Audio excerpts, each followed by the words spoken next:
Hello. जय मसीह पाशा जी। जय मसीह। मैं रवि बोल रहा हूँ उत्तर प्रदेश से सर। जी जी रवि जी बोलिए। सर मेरा प्रश्न है, आज कुछ लिस्ट बनाया हूँ 4-5 क्वेश्चन का। गुड गुड गुड, बोलिए रवि जी।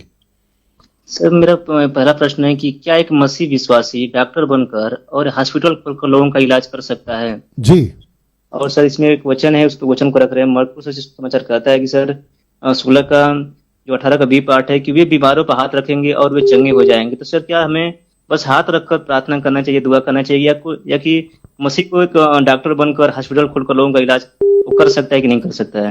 ओके ओके रवि जी, एक एक करके जाएंगे, ठीक है? जी जी सर। ओके, मेरे साथ बने रहे। ओके दोस्तों, ये भाई रवि हैं जिन्होंने एक प्रश्न पूछा है, क्या विश्वासी डॉक्टर बनकर मेडिकल या हॉस्पिटल खोलकर क्या वो मरीजों को दवाई के माध्यम से ठीक कर सकता है? कौन? विश्वासी। याद रखिए, अविश्वासी की बात नहीं हो रही है, विश्वासी की बात हो रही है। वो विश्वासी जिसने अपना जीवन प्रभु को दिया है। फिर भाई रवि ने कहा, मरकुस की किताब उसका 16 का 17 18, जो विश्वास करे उसकी निशानी है और वो जाए बीमारों पर हाथ रखे और वो ठीक हो जाएगा। मतलब वही विश्वासी जो डॉक्टर बना है वो हाथ रखकर प्रार्थना करना है, ऐसा वचन कहता है ना। रवि जी आप भी सुनिए और जितने दर्शक हैं आप भी सुनिए। मेरा पहला सवाल, चमत्कार करता कौन है? विश्वासी करता है अपनी मर्जी से या विश्वासी के द्वारा प्रभु करता है प्रभु की मर्जी से? रवि जी। प्रभु जी। एग्जैक्टली। तो इसका मतलब क्या हुआ?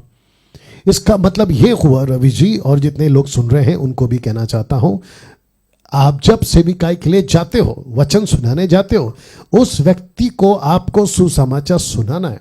सुनाते सुनाते आपको पता चला कि वो बीमार है, आपका फर्ज है परमेश्वर से प्रार्थना करना। अगर परमेश्वर उस वक्त में उस व्यक्ति को चंगा करता है तो परमेश्वर की महिमा होती है, सुसमाचार की पहचान होती है, सुसमाचार पुख्ता होता है। लेकिन परमेश्वर कहता है कि नहीं, उसको सर दुख रहा है, एनिसन की गोली उपलब्ध है, खाने बोलो। या फिर एक स्वाभाविक नेचर यहां है, आप सुबह उठते हैं, आपको पता है कि अगर दांत को सलामत रखना है तो आपको ब्रश करना है, तो आप ये क्यों नहीं करते कि हाथ रखा दांत के ऊपर बिना ब्रश किए या पेस्ट यूज किए कि प्रभु वचन कहता है मैं तो विश्वासी हूं?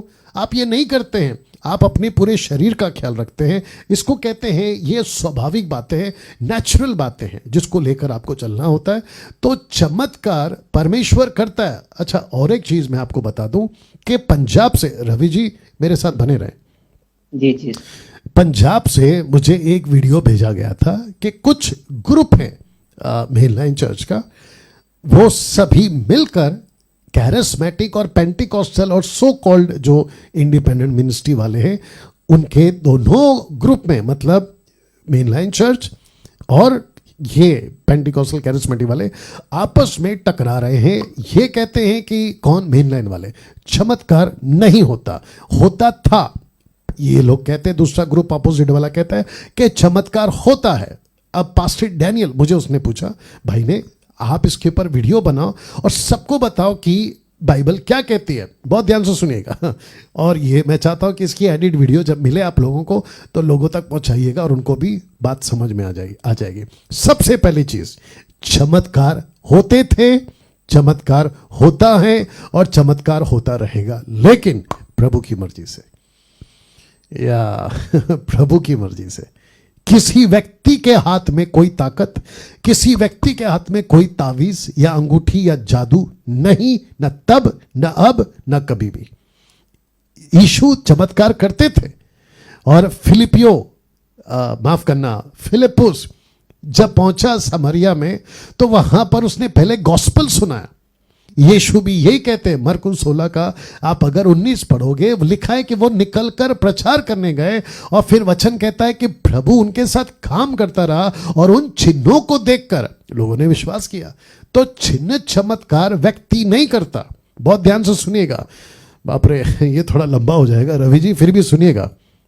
जी जी। हाँ, कुछ लोग अविश्वासी, मेरे मुस्लिम भाई, हिंदू भाई, दूसरे धर्म के लोग, वो जब ऐसे कोई चमत्कार की वीडियो यूट्यूब पर देखते हैं, खास करके पंजाब से, अफ्रीका से या फिर कहीं से भी, देखकर पागल हो जाते हैं। मैं उन सभी को कहना चाहता हूं कि बिल्कुल नहीं होना, मैं फिर कहता हूं चमत्कार होते थे और होते रहेंगे, लेकिन प्रभु की मर्जी से। लेकिन कुछ लोगों ने चमत्कार को बिजनेस बना दिया है, और जिसके चलते बहुत सारी गड़बड़ी, और जो दूसरे लोग हैं, इवन जो सरकार है, वो भी तकलीफ में कभी कभी आ जाती है कि भाई चल क्या रहा है। आप सभी को पता है, इतिहास गवाह है कि हर युग में सच्चे और बुरे, सही और गलत, ट्रू एंड फेक, तो ऐसे लोग तब भी थे हर युग में। आज भी यीशु के नाम पे चमत्कार के टाइप करने वाले बाबा लोग बहुत हैं। पब्लिक को फंसाते हैं उल्टा सीधा और दुष्ट आत्मा की ताकत से। मैंने बीच में प्रचार भी किया था, आजकल के कुछ so called miracle workers Africa में जाकर अपने आत्मा को बेच देते हैं। कुछ सैक्रिफाइस का कॉन्सेप्ट है, बेच देते हैं, वहां से ताकत को हासिल करते हैं, अंधकार की ताकत को हासिल करते हैं, दुष्ट आत्माओं की ताकत को हासिल करते हैं जो लूसीफर देता है, और उसको लेकर अनाप शनाप वाली हरकतें। अभी बीच में कल किसी का फोन आया था, भाई का, कहते पेन पकड़ो पावर आएगा, पेन पकड़ो पवित्र आत्मा ट्रांसफर होगा, पेन पकड़ो अभिषेक आएगा। क्या बकवास है। फिर एक ने कहता है मिठाई खाते हैं, खिलाते हैं, कहते हैं कि आपको जो बच्चा नहीं हो रहा है बच्चा हो जाएगा। ऐसे सभी हरकतें ये सो कॉल टाइप के बाबा लोग करते हैं। बट मैं फिर कहूंगा कि चमत्कार यीशु की मर्जी से तब भी होते थे, चमत्कार अब भी होते हैं और आगे भी होते रहेंगे। तो दुष्ट आत्मा निकालना यीशु ने अधिकार दिया, लेकिन ताकत देता कौन है? यीशु देता है। बीमारों को ठीक करो, ताकत देता कौन है?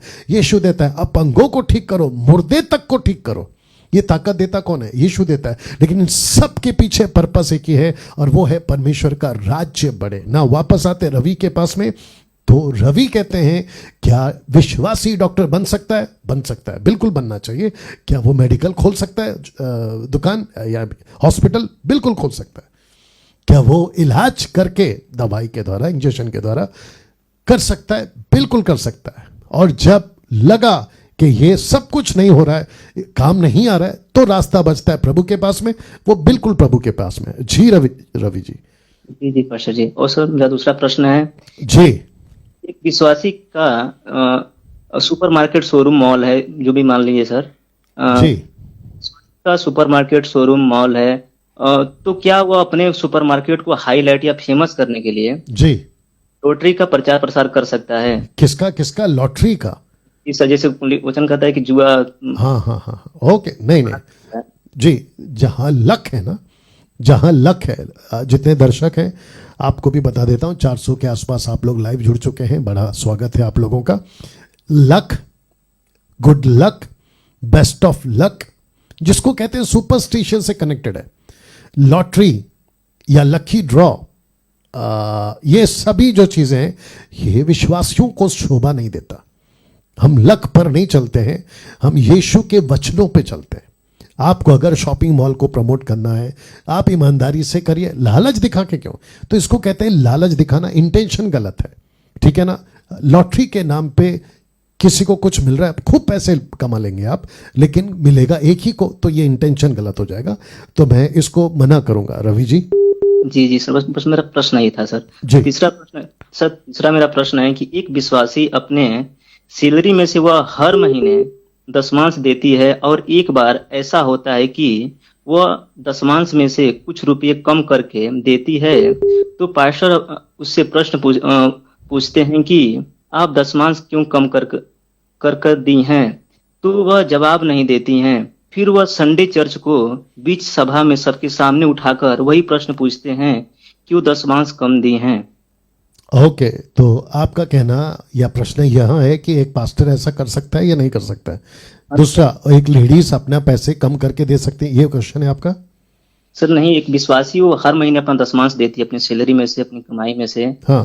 और जो उनकी जॉब थी, सरकारी जॉब थी, उसमें से हर महीने वो दशमांश दे रही है। लेकिन एक ऐसा समय आता है सर जिसमें से कुछ कम करके देती है, कम करके देती है। फिर वो पास्टर जवाब पूछते हैं, तो वही कह रहा हूँ ना, ये होना चाहिए नहीं होना चाहिए, वही है ना क्वेश्चन आपका? जी सर, वचन कहता है कि हम जो भी कुछ दें गुप्त में दे सर, लेकिन वो दशमांश में से क्यों इसे जो भी ये प्रश्न पूछ सकते हैं वो। Right, okay, Ravi ji line पे बने रहे। रवि साहब का दूसरा क्वेश्चन है, दूसरा या तीसरा शायद क्वेश्चन है। देखिए, सबसे पहली बात, किसी भी पास्टर ने, किसी भी डिनोमिनेशन का, किसी भी प्रभु के बच्चों से, चर्च के मेंबरों से जबरदस्ती पैसा नहीं मांगना है, और विशेष करके ताइथ के नाम पे, दशमांश के नाम पे। ये टोटल गलत है, बाइबल आधारित नहीं है। किसी भी व्यक्ति के ऊपर बोझ रखकर के पैसे लाओ, दशमांश लाओ। मलाकी 3:10 दिखाना बंद कर दिए जितने पास्टर से। मैं वापस कह रहा हूं कि मलाकी 3:10 दिखाना बंद कर दो। और जो चर्च के मेंबर हैं, अगर वो लोग सुन रहे हैं, तो मैं आपको भी कहता हूं, जितनी बहनें हैं, पुरुष हैं, लड़का लड़की हैं, अपने पास्टर को पलट के पूछो कि पास्टर जी, आप जो मलाकी 3:10 का डर दिखाते हो या लालच दिखाते हो, ये तो यहूदियों का है। मैं हमेशा कह चुका हूं, फिर कहना चाहता हूं कि जो ताइत लेता है, आजकल के जो सो कॉल्ड मिनिस्टर, सेवक लोग हैं, आप यहूदी हैं क्या? नहीं। आप लेवी के गोत्र से हैं क्या? नहीं। आप याजक हैं क्या? नहीं। आप ओल्ड टेस्टमेंट के लॉ को फॉलो कर रहे हैं क्या? नहीं। आप अन्य जाति हैं। आपका मकसद है पौलुस की मिनिस्ट्री के अनुसार सुसमाचार सुनाना, अपनी नौकरी खुद करना। पौलुस कहता है अपना काम धंधा करो और अपनी रोटी खाओ। आप दूसरों के पैसे पे क्यों जी रहे हैं? या मुझे लगता है कि कुछ 2-3 दिन से मैंने एक फेसबुक के ऊपर एक मोटरसाइकिल जो मैंने अपने पैसे से ली, जो मेरा खुद का पैसा है, लोग कहते हैं कि डैनियल राज इतनी लग्जरियस लाइफ कैसे जी रहा है। अभी उस मूर्ख को कौन बताए कि भाई मेरे पैसे हैं तो तेरे को क्या तकलीफ है। बस मैंने उसको पूछा नहीं है कि भाई तेरा नंबर दे दे। तो जिसको तकलीफ है ना कि भाई मेरे पास में मोटरसाइकिल कहाँ से आ रही है, या मैं ऐसा क्यों रहता है। कुछ लोग कहते हैं कि ये पास्टर है कि हीरो है। ले भाई, मैं यीशु मसीह का हीरो है। What is your problem? आपको क्या तकलीफ है? ये तो वैसा हो गया ना कि भाई तेरे सर पे बाल नहीं उग रहे हैं, तो जिसके सर पे बाल उग रहे हैं उससे तेरे को जलन क्यों हो रही है? तेरे सर पे नहीं उग रहे, तेरा प्रॉब्लम है। You understand? तो ऐसे बहुत सारी बातें हैं। आप अपने सेवक, मैं सभी को कहना चाहता हूं, मैं ट्रैक से बाहर नहीं जा रहा हूं, खुद कमाइए, अपना बैलेंस अच्छा रखिए। सेवकों से बात कर रहा हूं, कल को आपके बच्चे बड़े होंगे, उनकी ज़रूरतें हैं। वो नहीं कहना चाहिए कि हमारे जो बाप है वो सेवकाई तो कर रहे हैं लेकिन हमको भिखारी बना के रखा है। एक पोस्ट मैंने और पढ़ा था, हालांकि मैं पोस्ट रखता नहीं हूँ, मैं डिलीट कर देता, नहीं तो यहाँ सब डाल देता था मैं कि कौन क्या क्या बक रहा है या कमेंट्स बॉक्स में उल्टियाँ कर रहा है, ठीक है ना। एक व्यक्ति कहता है कि ये पास्टर नहीं होना चाहिए, इसको बॉलीवुड में होना चाहिए। अरे भाई, जब मुझे प्रभु ने चुना ना, तो मैं जैसा था वैसे ही चुना। अगर मैं आज पास्टर बन गया हूँ तो इसका मतलब क्या है? मैं फटे कपड़े पहनूं, शर्ट के बटन फटे हो, टूटे हों, यहाँ से सिलाई छूटी हुई हो, मैं ऐसे कपड़े पहनकर फेसबुक पे आऊँ या सेविकाई करूँ? क्या बकवास है आप लोगों का दिमाग। तो मैं वापस कहता हूँ कि जितने पास्टर्स हैं, आप चर्च के कमाई पर निर्भर नहीं रहना है। जी, आपने ठीक सुना, आपको खुद अपनी नौकरी करनी है। और जो रवि साहब ने पूछा कि वो बहन थोड़े कम पैसे ताइथ में से किसी को दे दी होगी या फिर उसने खर्चा कर दिया होगा किसी के ऊपर। और दूसरी बात, पैसा उसका है, पैसा परमेश्वर को इसको हिसाब देना है। आप क्यों बीच में पूछते हो? ये तो ऐसा हो गया ना कि जैसे ओल्ड टेस्टमेंट में एली के 2 बच्चे थे, वो लाते थे और वो चोरियां करते थे। भोली हरकत आज अगर आप कर रहे हो तो फिर प्रश्न उठता है कि तुम ओल्ड टेस्टमेंट को फॉलो कर रहे हो। और ये जो सिस्टर है, ये इसका न्याय प्रभु लेगा, आप क्यों ले रहे हो? और सबके सामने क्यों पूछ रहे हो कि तुमने पैसे कम क्यों डाले? पहली बात तो ताइथ ही गलत है, वो तो पूरा का पूरा ताइथ ही बंद कर दे, अपनी मर्जी से दे। जहां 1000 देती थी वो अपनी मर्जी से तुमको 500 दे। तो ये कौन पूछने वाले होते हैं कि 500 कहां गया? ये बिल्कुल गलत है। यस रवि जी पाशा जी। नेक्स्ट, आपका और कोई सवाल? अगला प्रश्न मेरा है कि क्या एक विश्वासी पैसा देकर प्रभु की सेवा कर सकता है? दूसरी पॉइंट सर इसमें हम जोड़ रहे हैं कि एक पास्टर सिखाते हैं कि आपकी इच्छा है तो प्रभु की सेवा कर सकते हैं चर्च में। दूसरी बात कहते हैं कि आप जॉब करके या बिजनेस करके प्रभु की पैसा के माध्यम से सेवा कर सकते हैं। नहीं समझा मैं, मतलब बाहर नौकरी करो। एक विश्वासी क्या सर पैसा देकर प्रभु की सेवा कर सकता है? और दूसरी इसमें पॉइंट हम जोड़ रहे हैं कि एक पास्टर सिखाते हैं कि आपकी इच्छा है तो प्रभु की सेवा कर सकते हैं चर्च में। दूसरी बात कहते हैं कि आप जॉब करके या बिजनेस करके प्रभु की सेवा पैसे के माध्यम से कर सकते हैं। अच्छा, अभी समझा रवि जी, आपका प्रश्न का उत्तर दे रहा हूं। जितने दर्शक हैं आपको भी उत्तर दे रहा हूं। 470 के आसपास में आप लोग जुड़ गए हैं, आप सभी का स्वागत है। देखिए, बहुत ध्यान से सुनिएगा। अगर ऐसा कोई सिखाता है कि आप नौकरी कर रहे हैं, बिजनेस कर रहे हैं, वो पैसा आप चर्च को दीजिए, वो एक प्रकार की सेविका है, बिल्कुल बकवास। मैं फिर कहता हूं, किसी को भी पैसा देना है अपनी मर्जी से दे, ऐसे लालच देकर शर्त रखकर मिनिस्ट्री जो नहीं है उसको ऐड कर करके तुम्हारे पैसे देने से ये भी एक प्रकार की सेवा है, उसको सेवा का नाम मत दीजिए। ये सीधी बात है। अगर वो देते हैं प्रेज गॉड, तो ये तो ऐसा हो गया ना कि अगर वो बहन नहीं दे रही है तो इसका मतलब है कि उसकी सेवा रुक गई। ये कैसे काउंट होगा? और वो जो सेवक है जो पैसे लेकर कहता है कि तुम्हारे पैसे देने से फिर मैं सेवा कर रहा हूं, तो आपकी भी सेवा रुक गई। तो क्या पैसे पे सेवा होता है? बिल्कुल गलत है, नहीं होता भैया। रवि जी बोलिए। जी जी पास्टर जी। नेक्स्ट। सर आगे का प्रश्न है मेरा ये सर है कि वचन कहता है कि नया नियम कहता है कि दिन बुरे हैं, लेकिन सर भविष्य फ्यूचर में सर ऐसा कुछ हो रहा है कि जैसे हम लोग जो 100 का 200 का 2000 का नोट जो इसमें हम लोग उपयोग में ला रहे हैं, उस पर गांधी जी का जो चित्र बना रहा है सर, गांधी जी जो फोटो है, महात्मा गांधी जो राष्ट्रपिता हमारे हैं जी सर, फ्यूचर में कभी ऐसा हो रहा है कि और उस फोटो की जगह सर किसी देवी देवता का फोटो लग जा रहा है, तो क्या सर उस पैसे को हम लोग को इस्तेमाल करना चाहिए कि नहीं करना चाहिए? ओके, रवि साहब इसका जवाब दे दे रहा हूं, बहुत ध्यान से सुनिए और जितने दर्शक हैं वो भी सुनेगा। रवि साहब का कहना था, ये छठवां शायद या पांचवा, मुझे नहीं मालूम, सवाल इनका है, बहुत ध्यान से सुनेगा। कहते हैं कि आज जो भारत की करेंसी है, भारत की क्यों, कहीं की भी उठा लो, अगर उस पे आज तो नेताओं का फोटो है, राष्ट्रपति गांधी जी का फोटो है, राष्ट्रपिता माफ करें, या राष्ट्रपिता, हाँ महात्मा गांधी जी है ना, उनका फोटो है। कल को रवि जी कह रहे हैं ऐसा हुआ कि किसी देवी देवता का फोटो आ गया, तो उस नोट का क्या विश्वासी इस्तेमाल कर सकता है? तो रवि जी आप भी सुनिए और दर्शक आप लोग भी सुनिएगा। आपकी मनसा क्या है? आप जो नोट यूज कर रहे हैं उसके पीछे मनसा क्या है? परमेश्वर मनसा, इंटेंशन पे आपका न्याय करेगा। आप नोट ले रहे हैं क्योंकि आप देश में रह रहे हैं, आप यहां के नागरिक हैं इसलिए आप लोग ले रहे हैं। ऐसे बहुत सारे टॉपिक हैं, वंदे मातरम का है, झंडे का है, स्कूल में जो नेशनल एंथम होता है उसका इश्यूज है, ये सारी चीजें, इन सब के पीछे इंटेंशन क्या है आपका? एक है परमेश्वर, परमेश्वर की बातें, वचन, और फिर आता है परिवार, आपका राष्ट्र, आपके लोग, आपके रिलेटिव, इन सब के बीच में एक विश्वासी अपनी मनसा कैसे पेश करता है या उनके बीच में कैसे रहता है या यूज कैसे करता है, ये उसके ऊपर निर्भर होता है। जी रवि जी। जी, और सर इसमें से और भी मेरा प्रश्न है, जो आखिरी मेरा प्रश्न है जी, जैसे हमारे जो स्वतंत्रता सेनानी हैं और भी हमारे जैसे काफी नामी जो लोग हैं, नेता लोग हैं पहले के, जैसे पंडित जवाहरलाल नेहरू, भगत सिंह, चंद्रशेखर आजाद, इसी से जो लोग हम लोग 26 जनवरी जो मनाते हैं स्वतंत्रता दिवस जो हम मनाते हैं, उसमें सर जो नारे लगते हैं, अमर रहें, इसी से जो नारे लगते हैं सर, तो क्या सर हम लोग जो विश्वासी हैं वो नारा हम लोग लगा सकते हैं कि नहीं लगा सकते? Okay, good.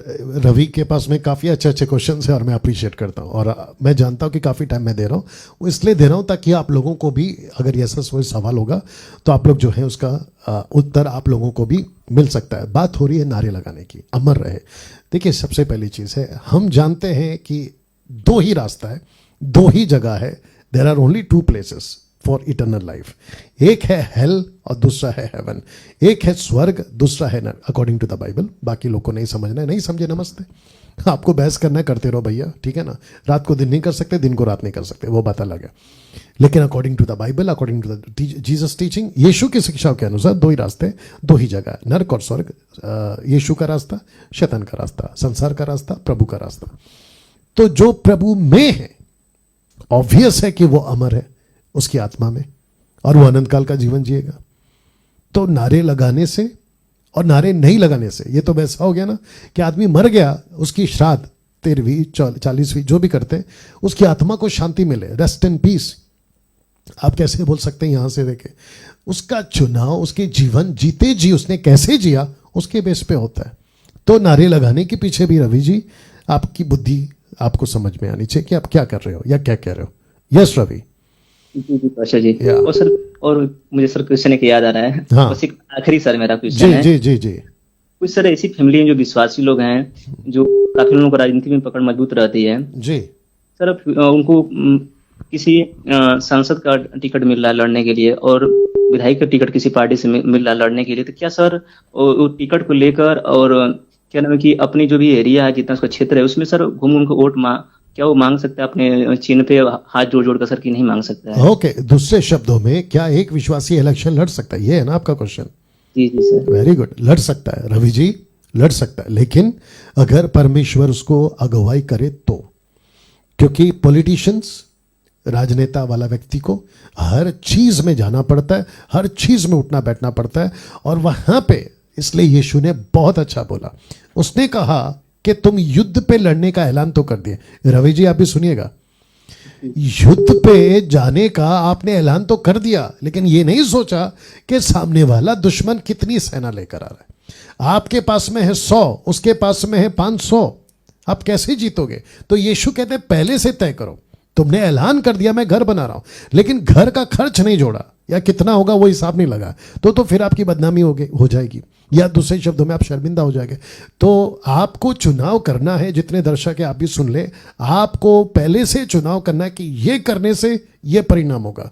और मैंने पिछले हफ्ते का जो प्रचार किया था सैटरडे को, मैंने कहा था कि सकरा रास्ता का चुनाव अगर आपका है तो वहां पर आपको हर चीज को ना बोलना है, और ऐसे टाइम पे आपको देखना है कि मैं क्या कर सकता हूं।